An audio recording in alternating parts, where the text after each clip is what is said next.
Une série sur les témoins de Jéhovah.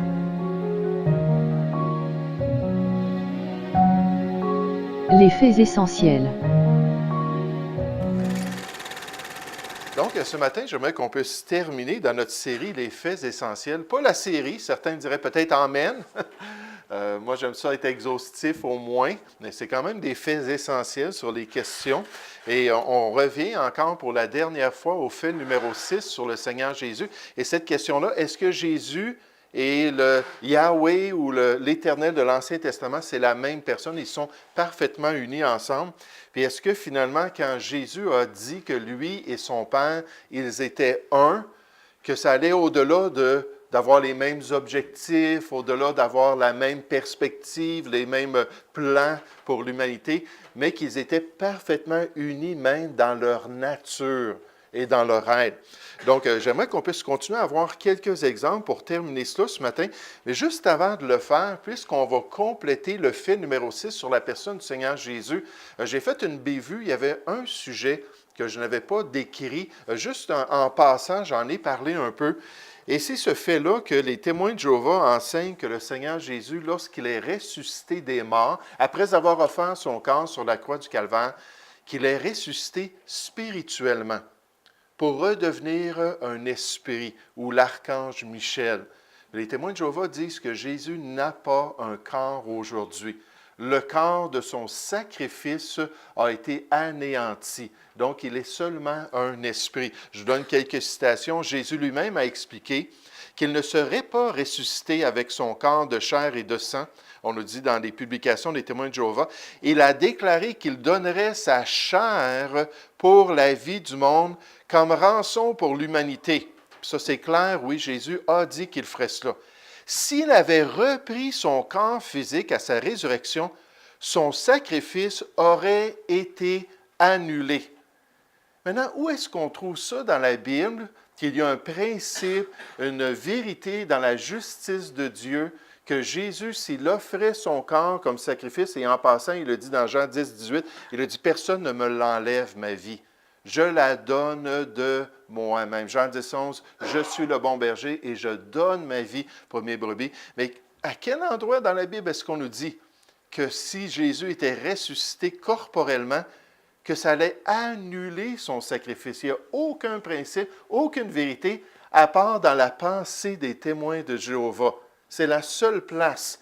Donc, ils disent que Jésus n'aurait pas pu ressusciter corporellement. Et juste en passant, le mot « ressusciter » qu'on retrouve dans le Nouveau Testament, ça parle du corps physique. Et c'est le mot standard chez les Grecs qui veut dire « se tenir debout ». Hein, imaginez, là, vous allez à des obsèques, puis là, vous voyez un cadavre, puis vous passez du temps avec la famille pour les consoler un peu, pour leur offrir vos vœux. Puis tout à coup, la personne se lève dans son cercueil, puis sort du cercueil, puis se tient debout.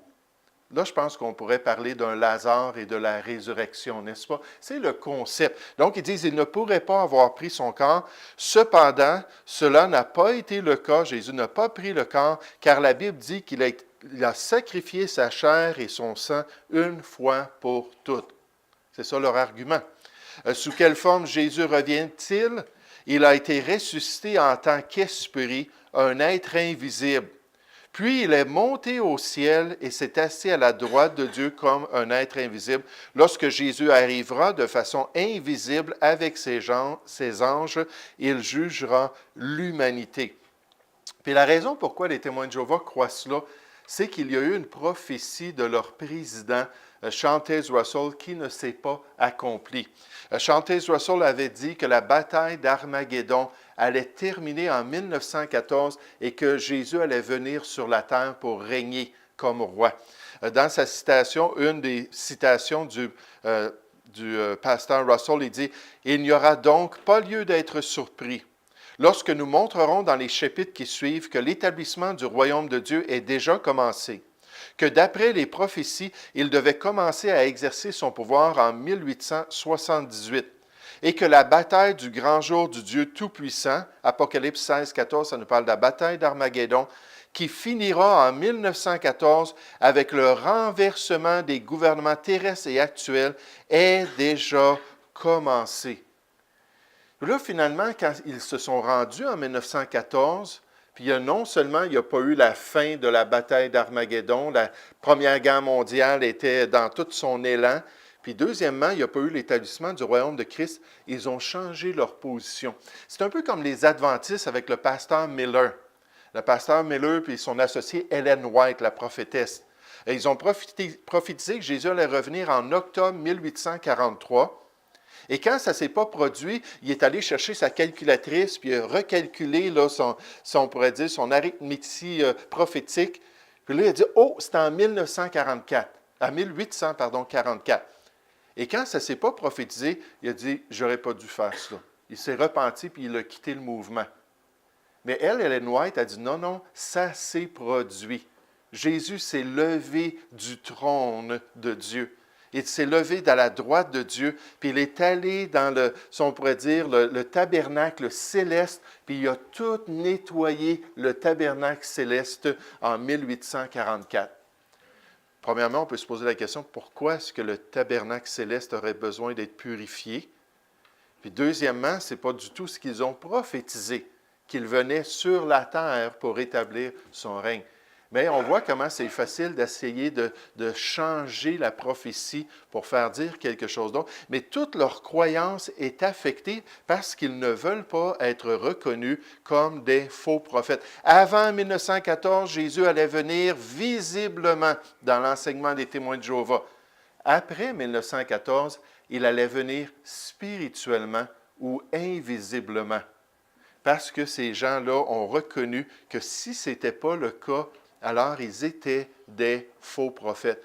Et des faux prophètes dans la date la plus importante, même plus importante que 1925, même plus importante que 1975, même plus importante que 1986. Toute leur chronologie et leur croyance découlent de 1914.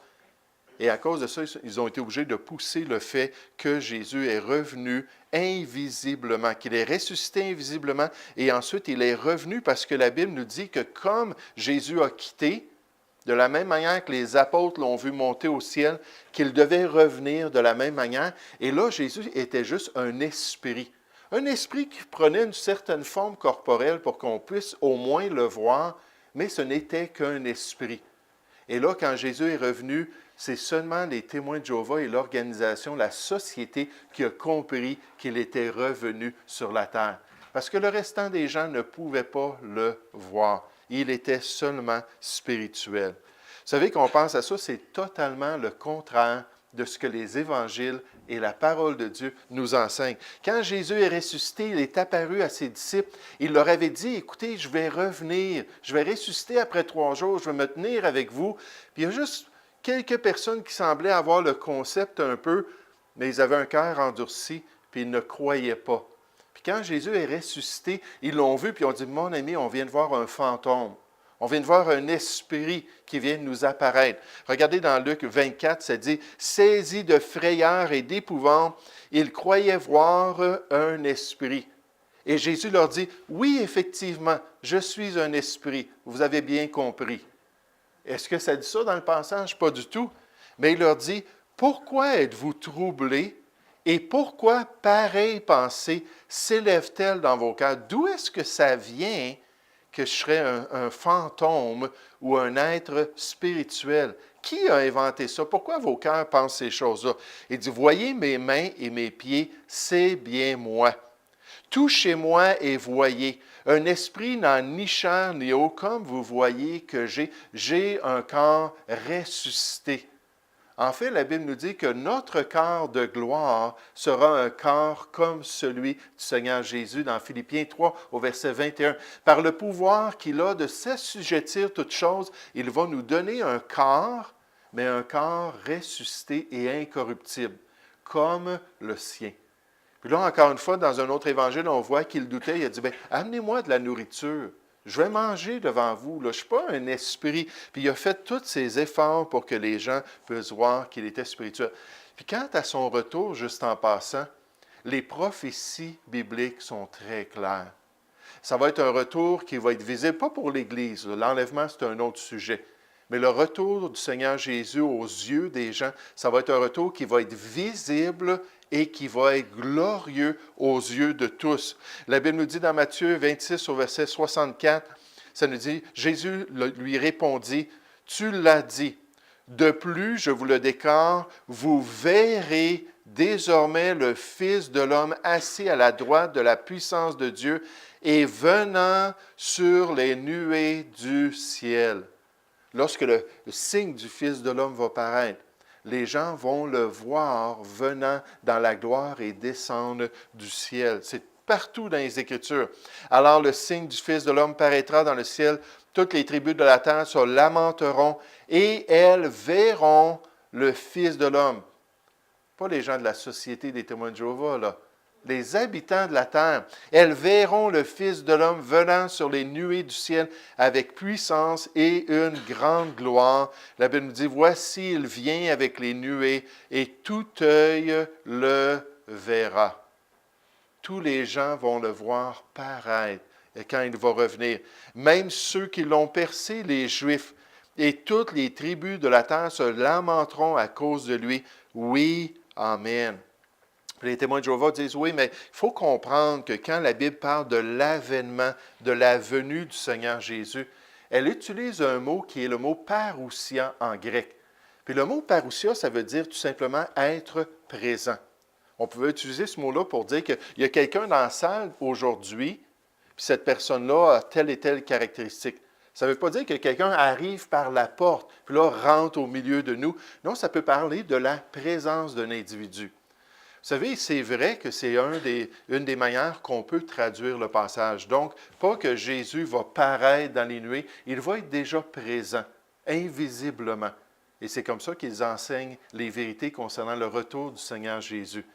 Mais le problème avec ça, c'est que dans le grec, qui est la langue originale du Nouveau Testament, lorsqu'il y avait un verbe qui était lié avec parousia, qui parlait d'une venue, qui parlait que quelqu'un paraissait publiquement, à chaque fois, le mot voulait dire quelqu'un qui arrivait et qui se manifestait. Il n'y a pas d'exception dans le grec. C'est le sens du contexte. Et vous savez, dans tous les passages où on nous parle du retour du Seigneur Jésus, il y a 4 verbes qui parlent de sa venue ou de sa parution, qu'il allait se manifester, qu'il allait arriver publiquement. Donc, c'est un argument qui est faux. Jésus n'est pas là, présent spirituellement en 1914, invisiblement. Il va paraître d'une manière glorieuse pour confronter le monde avec sa personne. Donc, c'était juste quelque chose que je voulais mentionner parce que c'est important. Les témoins de Jéhovah s'empressent d'utiliser cet argument-là pour dire qu'effectivement, Jésus, c'est un être qui est invisible aux yeux de tous. Et en fait, il est venu en 1914 pour régner sur le monde à travers l'influence de la société. Pas d'une manière qui allait chambarder les nations, qui allait transformer le monde, qui allait établir son royaume. Non, c'est l'organisation elle-même qui règne par l'influence des témoins de Jéhovah à travers les nations. Donc, c'est ce qu'ils enseignent concernant le Seigneur Jésus. Je voulais juste vous mentionner ça. Donc, quelques correspondances pour terminer ce point-là concernant l'enseignement sur le Seigneur Jésus. Dans l'Ancien Testament, il y a un personnage qui est vu comme étant saint, d'une sainteté parfaite. Et ce n'est pas Daniel, et ce n'est même pas le roi David ou un des grands prophètes. Non, c'est le Seigneur lui-même qui est toujours présenté comme le Saint. Dans 2 livres en particulier, dans le livre des Psaumes et aussi dans le livre d'Ésaïe, on parle de l'Éternel, puis on dit qu'il est le Saint. Il a une sainteté qui est unique, une sainteté qui est particulière à sa personne. En fait, même les anges, devant sa présence, puis les chérubins, disent « Saint, Saint, Saint est l'Éternel Dieu ». Toute la terre est remplie de sa gloire. Puis dans la gloire, il y a une personne qui ressort comme étant le seul vrai saint, et c'est Dieu. Puis dans l'Ancien Testament, on nous dit « Nul n'est saint comme l'Éternel », version des témoins de Jéhovah, comme Jéhovah. « Il n'y a point d'autre Dieu que toi, il n'y a point de rocher comme notre Dieu. » Mais dans le Nouveau Testament, quand on parle de celui qui est saint, le saint, On parle toujours du Seigneur Jésus-Christ. Par exemple, dans Acte 3, ça dit, vous avez renié le saint et le juste, et vous avez demandé qu'on vous accordât la grâce d'un meurtrier dans la prédication de la parole de Dieu. L'Ancien Testament, car l'Éternel est notre bouclier, Jéhovah est notre bouclier, le Saint d'Israël est notre roi. Malheur à la nation pécheresse, au peuple chargé d'iniquité, à la race des méchants, aux enfants corrompus. Ils ont abandonné l'Éternel ou Jéhovah. Ils ont méprisé le Saint d'Israël. Puis là, encore une fois, on se tourne dans la nouvelle alliance. Et qui est le Saint? C'est le Seigneur Jésus lui-même. Même les démons comprennent ça. C'est-à-dire, qu'il n'y a-t-il entre nous et toi, Jésus de Nazareth, tu es venu pour nous perdre. Je sais qui tu es, le Saint de Dieu. Jésus a dit, tais-toi. Ce n'est pas le temps là, pour le peuple de comprendre qui je suis réellement. Même à ses disciples, il a dit, ne dites pas que je suis le Messie jusqu'en son temps. Parce que Dieu voulait pouvoir accomplir sa volonté à travers le Seigneur Jésus. Et nous avons cru et nous avons connu que tu es le Christ, le Saint de Dieu. À qui irions-nous? Il n'y a personne comme toi. Tu es celui qui a été envoyé par notre Dieu. Tu es le Saint de Dieu. Dans Apocalypse 3,7, Jésus dit à une des églises, « Voici ce que dit le Saint, le véritable. » Puis il dit, « C'est moi. » Alors voici ce que j'ai à dire pour l'Église de Dieu. Donc, cette réalisation-là, que, encore une fois, il y a cette correspondance. Celui qui est le soutien de toutes choses. On a déjà vu que l'Éternel, dans l'Ancien Testament, c'est lui qui a créé toutes choses. Il n'y en a pas d'autre créateur. Dans le Nouveau Testament, c'est le Seigneur Jésus. Mais cette création-là n'est pas laissée à elle-même. Comment ça se fait que la création est encore là 6000 ans plus tard? La Bible nous dit que c'est Dieu, par sa puissance, qui soutient toutes choses. Vous savez, en science, il y a un concept qu'on appelle la cosmogonie. La cosmogonie, ça veut dire notre perspective de comment le cosmos est ensemble et comment il est une unité. Puis la cosmogonie chez les hindous, c'est que la planète Terre est sur le dos d'une tortue. Cette tortue-là est sur le dos d'un éléphant. Donc, ils voient le cosmos, ils voient la réalité qu'on existe, la planète existe. Ils disent, mais comment est-ce que la planète peut juste être là et exister? Mais c'est à cause d'une grosse tortue, puis d'un gros éléphant qui la soutient. Pour les Grecs, on avait le dieu Atlas, n'est-ce pas? Qui portait, en fait, il ne portait pas vraiment la planète Terre. Ça, c'est une erreur des gens, celui qui a fait l'image de l'Atlas comme ça. Il soutenait tout l'univers, le dieu Atlas. Zeus lui avait donné cette responsabilité-là de tout tenir la matière, tout soutenir l'univers. Mais quand on regarde dans la parole de Dieu, dans Ésaïe, pas Ésaïe, Job, chapitre 26 au verset 4, on nous dit que c'est Dieu qui soutient toutes choses sur le néant, sur le vide. Comment est-ce qu'il fait ça? Comment se fait qu'il y a toute la rotation du système solaire? Comment est-ce que notre système solaire peut être dans notre galaxie, la Voie lactée? Puis comment est-ce que la Voie lactée peut faire partie peut-être de milliards d'autres galaxies? Puis que toutes ces choses-là continuent à exister. La Bible nous dit que c'est Dieu qui soutient toutes choses, qui garde toute la matière par sa puissance. Et il est tout puissant. C'est rien pour lui un jour de tout rouler, la première création, puis comme un vêtement, puis s'en débarrasser. C'est rien pour Dieu. Il n'y a rien d'étonnant de sa part. Puis de créer des nouveaux cieux et une nouvelle terre. Dans l'Ancien Testament, on nous dit que c'est l'Éternel. Tu es le même, toi seul, ô Éternel. Tu as fait les cieux et les cieux des cieux et toute leur armée. La terre et tout ce qui est sur elle, les mers et tout ce qui est en elle, gloire au Seigneur. Et c'est toi qui fais vivre toutes ces choses, et l'armée des cieux t'adore. C'est lui qui fait subsister toute la création. C'est lui qui permet à notre cœur de pomper à 100 000 reprises dans une journée. Vous savez, ce n'est pas nous qui disons à notre cœur, continue là. Et là, j'ai un examen, là, il ne faut pas que je manque mon examen, là, j'ai besoin que tu continues à pomper. Là. C'est Dieu qui fait que notre cœur pompe comme ça. C'est Dieu qui fait que notre système nerveux fonctionne. C'est Dieu qui fait que toute la planète Terre subsiste. Mais on se tourne vers le Nouveau Testament, puis on nous dit que c'est le Seigneur Jésus dans Colossiens 1,17, ça dit « Il est avant toute chose ». Puis on vient de dire qu'il est le Créateur. Et ensuite, on nous dit « Et toute chose subsiste en lui ». Wow! Heureusement que Jésus est patient, n'est-ce pas? Heureusement qu'il est miséricordieux. Imaginez toute la société autour de nous qui se moque de son nom. Toutes les personnes qui font aucun cas de lui. Puis lui, il pourrait juste dire, OK, c'est fini, je vous écrase. Puis vous allez partir, puis vous allez sortir de l'existence. Il pourrait détruire tout le monde. Je pense juste au psaume 2, quand on nous parle du Messie qui a été choisi par Dieu. Puis on dit au chef et au roi de la terre, craignez le Fils, de peur que sa colère ne s'irrite contre vous et que vous ne périssiez. Puis Dieu, en un instant, peut détruire les gens. Puis le Seigneur Jésus, c'est lui qui a notre vie entre ses mains. C'est lui qui contrôle toutes choses par sa parole. Puis dans Hébreux chapitre 1 au verset 3, on nous dit « Le Fils est le reflet de sa gloire et l'empreinte de sa personne, et il soutient toutes choses par sa parole puissante. » Puis quand on va quitter ce monde, on pourra dire au Seigneur, si on est encore conscient avant notre dernier souffle, « Merci pour les années que tu m'as données. Merci pour la vie extraordinaire que tu as permis que je puisse vivre. » C'est lui qui soutient toutes choses. Il a fait la purification des péchés et s'est assis à la droite de la majesté divine dans les lieux très hauts. Donc, une autre correspondance entre Yahweh ou l'Éternel dans l'Ancien Testament et le Seigneur Jésus. Puis une dernière chose qu'on va voir, c'est que c'est le seul qui devrait être vénéré ou adoré. Là, j'utilise le mot « vénérer » parce que les témoins de Jéhovah vont dire que ça a deux significations, puis on vénère Jésus, mais on adore Dieu.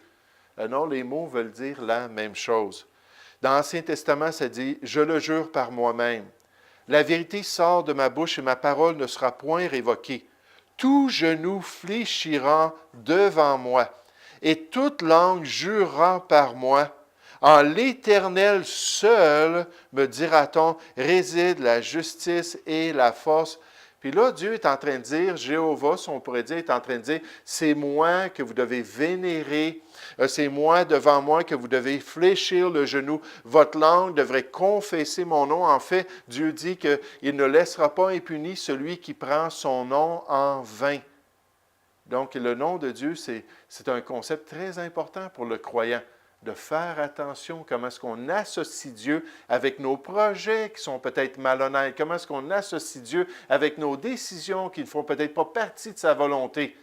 Puis la Bible nous dit qu'on doit tout faire en son nom pour sa gloire. Là, on se tourne vers le Nouveau Testament, ça dit afin qu'au nom de Jésus, l'Éternel qui sauve, l'Éternel qui est venu prendre une chair semblable à nous, Dieu fait chair qui est venu parmi nous, mais qu'au nom du Seigneur Jésus, tout genou fléchisse dans les cieux, sur la terre et sous la terre, et que toute langue confesse que Jésus-Christ est Seigneur à la gloire de Dieu le Père. Afin que tous honorent le Fils comme ils honorent le Père. Celui qui n'honore pas ainsi le Fils n'honore pas le Père qui l'a envoyé.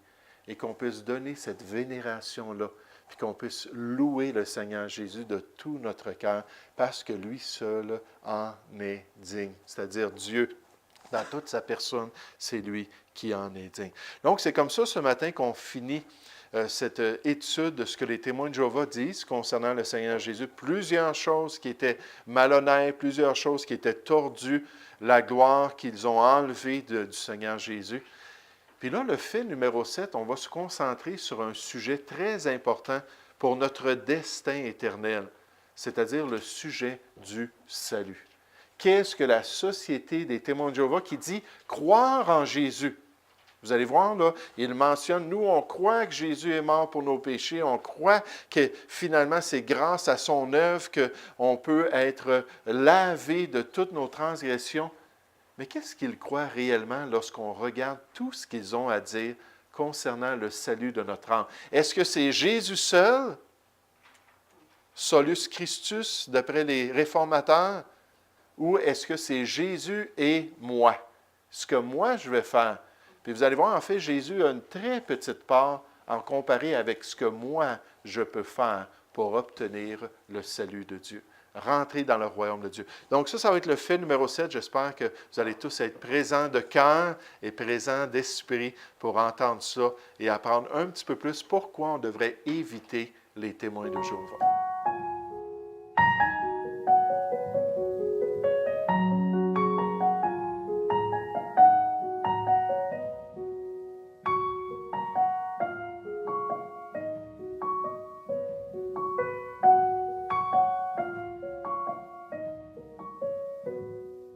Une série sur les témoins de Jéhovah.